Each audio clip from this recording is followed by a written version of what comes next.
ಎಲ್ರಿಗೂ ನಮಸ್ಕಾರ. ಫೈನಲ್ ಆಗಿ ಗ್ರಾಮೀಣ ಸಿನಿಮಾದ ಟ್ರೈಲರ್ ರಿಲೀಸ್ ಆಗಿದೆ.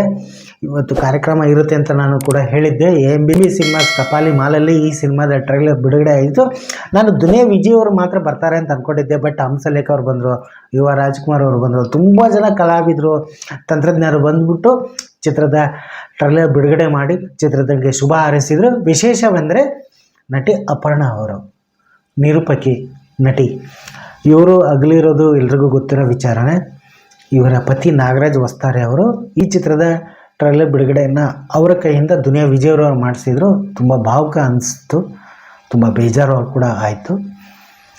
ಹಾಗೆಯೇ ಟ್ರೈಲರ್ ನೋಡ್ಬಿಟ್ಟು ಸಖತ್ ಚಿಂದಿ ಅಂದರೆ ಚಿಂದಿ ಅಂತಲೇ ಹೇಳ್ಬೋದು.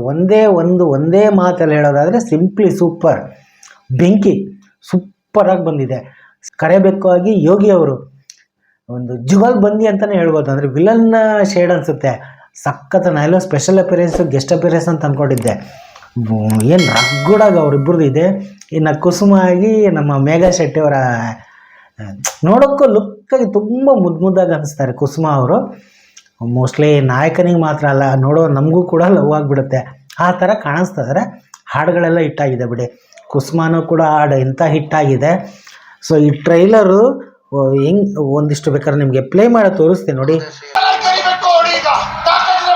ಹೆಂಗಿದೆ ನೋಡಿ, ಬಾರಲ್ಲೇ ಕರಿಬೇಕು ಅಂತೇಳ್ಬಿಟ್ಟು ಏನು ರಗ್ಗುಡಾಗಿ. ಅಂದರೆ ವಿನಯ್ ರಾಜ್ಕುಮಾರ್ ಅವ್ರನ್ನ ನಾವೇನು ಇಷ್ಟು ದಿನಗಳ ಏನು ಸಿನಿಮಾಗಳನ್ನ ನೋಡಿದ್ವು, ಅಂದರೆ ಅಪ್ಪೇಪಿ ಸಿನಿಮಾದಲ್ಲೂ ಅಷ್ಟೇ ಗಡ್ಡ ಬಿಟ್ಕೊಂಡು ರಗ್ಗುಡಾಗಿದ್ರು. ಅದೇ ರೀತಿ ಇದರಲ್ಲೂ ಅಷ್ಟೇ ರಗ್ಗುಡಾಗಿ ಕಾಣಿಸ್ತಾರೆ. ಲವ್ ಅಂತ ಬಂದಾಗ ಲವರ್ ಬಾಯ್ ಇದ್ದಾರೆ. ಒಂದು ರೀತಿ ಎಲ್ಲ ನೋಡಿ, ಅವರ ಸ್ಕ್ರಿಪ್ಟ್ ಸೆಲೆಕ್ಷನ್ನೇ ಸೂಪರ್ ಅಂತ ನಾನೇನು ವಿಡಿಯೋ ಮಾಡಿದ್ದೋ ಅದೇ ರೀತಿ ಅವ್ರ ಸ್ಕ್ರಿಪ್ಟ್ ಸೆಲೆಕ್ಷನ್ ಆಗಿರ್ಬೋದು, ಅವ್ರ ಆ್ಯಕ್ಟಿಂಗಲ್ಲೂ ಅಷ್ಟೇ.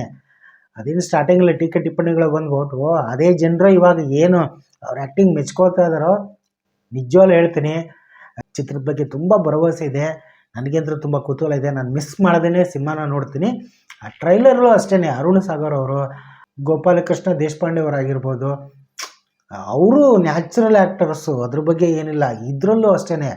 ಇನ್ನು ಅಪರ್ಣಾ ಅವರ ತಾಯಿ ಪಾತ್ರ ಮಾಡಿರೋ ಅಪರ್ಣಾ ಅವರು, ಅಂದರೆ ಅವರ ಕೊನೆಯ ಸಿನಿಮಾ ಇದು. ತುಂಬ ಬೇಜಾರಾಗುತ್ತೆ. ಈಗಲೂ ಕೂಡ ಮೆಟ್ರೋದಲ್ಲಿ ಓಡಾಡಿದಾಗ ಅವರ ಧ್ವನಿಯನ್ನು ಕೇಳ್ತಾ ಇರ್ತೀನಿ. ಮಜಾ ಟಾಕೀಸು ಕೂಡ ಕೆಲವೊಂದು ಸಾರಿ ರಿಪೀಟ್ ಟೆಲಿಕಾಸ್ಟ್ ನೋಡ್ತಾ ಇರ್ತೀನಿ. ಇನ್ಸ್ಪೆಕ್ಟರ್ ವಿಕ್ರಮ್ ಸಿನಿಮಾದಲ್ಲೂ ಕೂಡ ಅವ್ರು ಆ್ಯಕ್ಟ್ ಮಾಡಿದರು. ಮಸಣದ ಹೂವು, ನಿರೂಪಕಿ ಇದರಲ್ಲೆಲ್ಲ ತುಂಬ ಒಳ್ಳೆ ಹೆಸರನ್ನು ಜನಪ್ರಿಯತೆ ಪಡೆದವರು ಅವರು. ಅವರ ಪತಿ ನಾಗರಾಜ್ ವಸ್ತಾರೆ ಅವರು ಕೂಡ ಟ್ರೈಲರ್ ಬಿಡುಗಡೆ ಸಮಾರಂಭದಲ್ಲೂ ಕೂಡ ತುಂಬ ಭಾವುಕರಾಗಿ ಮಾತಾಡಿದ್ದಾರೆ. ಯಾರಿಗೇ ಆದರೂ ಬೇಜಾರು ಆಗೇ ಆಗುತ್ತಲ್ವ. ಸೊ ಆ ಥರ. ಇನ್ನು ಈ ಟ್ರೈಲರ್ ಬಿಡುಗಡೆ ನಾನು ಲೈವಲ್ಲೆಲ್ಲ ನೋಡಿದೆ. ಸೊ ತುಂಬ ಸೂಪರಾಗಿ ಇದು ಮೂಡು ಬಂತು ಕಾರ್ಯಕ್ರಮ. ಈಗ ಟ್ರೈಲರು ಅಷ್ಟೇ, ಟ್ರೈಲರ್ ಟೆಲಿಕಾಸ್ಟ್ ಅದಕ್ಕೆ ಜನಗಳು ತುಂಬ ಮೆಚ್ಕೊಂಡ್ರು, ಪತ್ರಕರ್ತರೆಲ್ಲ ಮೆಚ್ಕೊಂಡ್ರು. ಸಿಕ್ಸ್ತ್ ಸೆನ್ಸ್ ಸೀನನಾಗಿ ನಮ್ಮ ವಿನಯ್ ರಾಜ್ಕುಮಾರ್ ಅವರು ಚಿಂದಿ ಉಡಾಯಿಸಿದ್ದಾರೆ ಅಂತಲೇ ಹೇಳ್ಬೋದು. ವಿಶೇಷವಾಗಿ ನಾನು ನಿರ್ದೇಶಕರಾದ ದೇವನೂರು ಚಂದ್ರು ಅವ್ರ ಬಗ್ಗೆ ಹೇಳ್ತಾ ಇದ್ದೀನಿ. ಯಾಕೆಂದರೆ ನಡೆ ನುಡಿ ಅನ್ನೋ ಒಂದು ಯೂಟ್ಯೂಬ್ ಚಾನಲಲ್ಲಿ ಅವರ ಒಂದು ಈ ಚಿತ್ರ ಶುರುವಾಗಿದ್ದ ಹೇಗೆ ಅಂದರೆ ಸಿಂಪಲ್ ಸುನಿ ಅವರ ಒಂದು ಕಾರ್ಯಕ್ರಮದಲ್ಲಿ, ನಿರ್ದೇಶಕ ಸಿಂಪಲ್ ಸುನಿ ಅವರ ಮದುವೆ ಅನಿಸುತ್ತೆ ಬಹುಶಃ, ಆ ಟೈಮ್ನಲ್ಲಿ ವಿನಯ್ ರಾಜ್ಕುಮಾರ್ ಅವ್ರನ್ನ ನೋಡಿದ್ದು.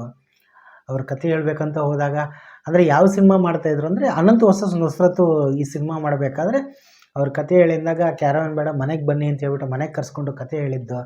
ಸೊ ಅಲ್ಲಿ ಅಪ್ಪು ಸರ್ ಎಲ್ಲ ಇದ್ದರು. ಅಂದರೆ 2018ರಲ್ಲಿ ಆಗ ಸಿನಿಮಾ ಮುಹೂರ್ತ ಆಗಿಬಿಟ್ಟು ಒಂದು ಟೀಸರ್ ಕೂಡ ಬಿಡುಗಡೆ ಆಗಿತ್ತು. ಅಂದರೆ ಹಳ್ಳಿ ಪಟ್ಟಣ, ಅಂದರೆ ಹಳ್ಳಿ ಇದ್ದ ಜನಗಳು ಸಿಟಿಗೆ ಬಂದಾಗ ಎಷ್ಟು ವರ್ಷ ಆಯಿತು ನೀವು ಬಂದು, ಇಷ್ಟು ವರ್ಷ ಆಯ್ತು ಅಷ್ಟು ವರ್ಷ ಆಯ್ತು ಅಂದಾಗ ಹೀರೋ ಇಂಟ್ರೊಡಕ್ಷನ್ ಅಂತ ಆ ಟೀಸರ್ ಬಿಟ್ಟಿದ್ರು. ಸಖತ್ ಕ್ರೇಜ್ ಆಗಿತ್ತು. ಅದು ಕಾರಣಾಂತರಗಳಿಂದ ಆ ಸಿನಿಮಾ ಸ್ವಲ್ಪ ನಿರ್ಮಾಪಕರಿಂದಾಗ ಅದೇನೋ ನಿಂತೋಯ್ತದು. ಮತ್ತು ಹೊಸದಾಗಿ ಮತ್ತೆ ಮುಹೂರ್ತ ಆಯಿತು. ಬಟ್ ಅದು ಯಾವುದೇ ರೀತಿ ಅಂದರೆ ಈ ಹಿಂದೆ ಬರೆದಂಥ ಕಥೆನ ತೆಗೆದುಕೊಂಡಿಲ್ವಂತೆ ಅವರು, ಬದಲಾಯಿಸ್ಬಿಟ್ಟು ಅದೇ ಹಳ್ಳಿಲಿ, ಅಂದರೆ ಅದೇ ಗ್ರಾಮದಲ್ಲಿ ನಡೀತಕ್ಕಂಥ ಒಂದು ಕತೆ, ಸೀನನ ಒಂದು ಕತೆ, ಲವ್ ಸ್ಟೋರಿನೂ ಬರುತ್ತೆ. ತುಂಬ ಈಗ ಆಲ್ರೆಡಿ ಕುಸುಮ ಹಾಡಾಗಿರ್ಬೋದು, ಎಲ್ಲ ಹಾಡುಗಳು ತುಂಬ ಹಿಟ್ಟಾಗಿದೆ. ಬೆಂಕಿ ಸಾಂಗ್ ಆಗಿರ್ಬೋದು, ತುಂಬ ಮುದ್ದಾಗೂ ಕಾಣಿಸ್ತಾರೆ ಮೇಘಾ ಶೆಟ್ಟಿ ಅವರು. ಸೊ ಹೀಗಾಗಿ ಚಿತ್ರದ ಬಗ್ಗೆ ಅಂತೂ ತುಂಬ ನಿರೀಕ್ಷೆ ಇದೆ. ಸೊ ದೇವನೂರು ಚಂದ್ರು ಅವ್ರ ಬಗ್ಗೆ ಅದೇ ನಾನು ಇಂಟರ್ವ್ಯೂಸ್ ಎಲ್ಲ ನೋಡಿದ್ನಲ್ಲ, ಅದು ಅಂದರೆ 7-8 ವರ್ಷಗಳು ಒಂದು ಚಿತ್ರದ ಬಗ್ಗೆ ಇಟ್ಕೊಂಡು ಅದ್ರ ಬಗ್ಗೆನೇ ತಪಸ್ಸು ಮಾಡೋದು. ಅಂದರೆ ಆರಾಧಿಸ್ಕೊಂಡು ಏನೇ ಆ ಸಿನಿಮಾ ತಡೆ ಬಂದರು ಏನೇ ಬಂದರೂ ಬಿಟ್ಟಿಲ್ಲ. ಆಮೇಲೆ ಯೂನಿವರ್ಸು ಕೂಡ ಸಹಾಯ ಮಾಡಿದೆ. ಹೀಗಾಗಿ ದಯವಿಟ್ಟು ಸೊ ಅವರ ಒಂದು ಪ್ರಯತ್ನಕ್ಕೆ ನಾವಂತರೂ ಸಿನಿಮಾನ ನೋಡಿ ಮೆಚ್ಕೊಳ್ಳೇಬೇಕು. ಮೆಚ್ಕೊಳ್ಳೋದಕ್ಕಿಂತ ಹೆಚ್ಚಿಗೆ ಸಿನಿಮಾ ನೋಡಲೇಬೇಕು ಅಂತಲೇ ನಾನು ಹೇಳ್ಕೊತೀನಿ. ನೋಡೋದಕ್ಕೂ ಕೂಡ ನೋಡಲೇಬೇಕು ಅನ್ನೋದಕ್ಕೆ ತುಂಬ ಹಲವಾರು ಕಾರಣಗಳು ಕೂಡ ಇದೆ. ಸೊ ಹೀಗಾಗಿ ನನಗಂತೂ ಆ ಟ್ರೈಲರ್ ನೋಡಿ ನಾನು ಇಂಪ್ರೆಸ್ ಆಗಿಬಿಟ್ಟಿದ್ದೀನಿ. ಟ್ರೈಲರ್ ಥರನೇ ಸಿನಿಮಾ ಇದ್ದರೆ ಅಂತ ಹೇಳ್ಬಿಟ್ಟು ಕೆಲವು ಜನ ಎಲ್ಲ ಕಾಮೆಂಟ್ ಮಾಡ್ತಾರೆ. ಪಕ್ಕ ಅದೇ ರೀತಿ ಇರುತ್ತೆ ಅಂತಲೂ ಕೂಡ ನಾನು ಭರವಸೆ ಕೊಡ್ತಾ ಇದ್ದೀನಿ. ನೀವು ಟ್ರೈಲರ್ನ ನೋಡಿದ್ರೆ ನಿಮಗೇನು ಅನ್ನಿಸ್ತು? ನಾನು ಡಿಸ್ಕ್ರಿಪ್ಷನಲ್ಲೂ ಕೂಡ ಲಿಂಕ್ ಹಾಕಿರ್ತೀನಿ, ನೋಡಿ ನಿಮಗೇನು ಅನಿಸುತ್ತೋ ಕಾಮೆಂಟ್ ಮಾಡಿ ತಿಳಿಸಿ. ಆಲ್ ದ ಬೆಸ್ಟ್, ಒಳ್ಳೆಯದಾಗಲಿ ಇಡೀ ಚಿತ್ರತಂಡಕ್ಕೆ. All the best.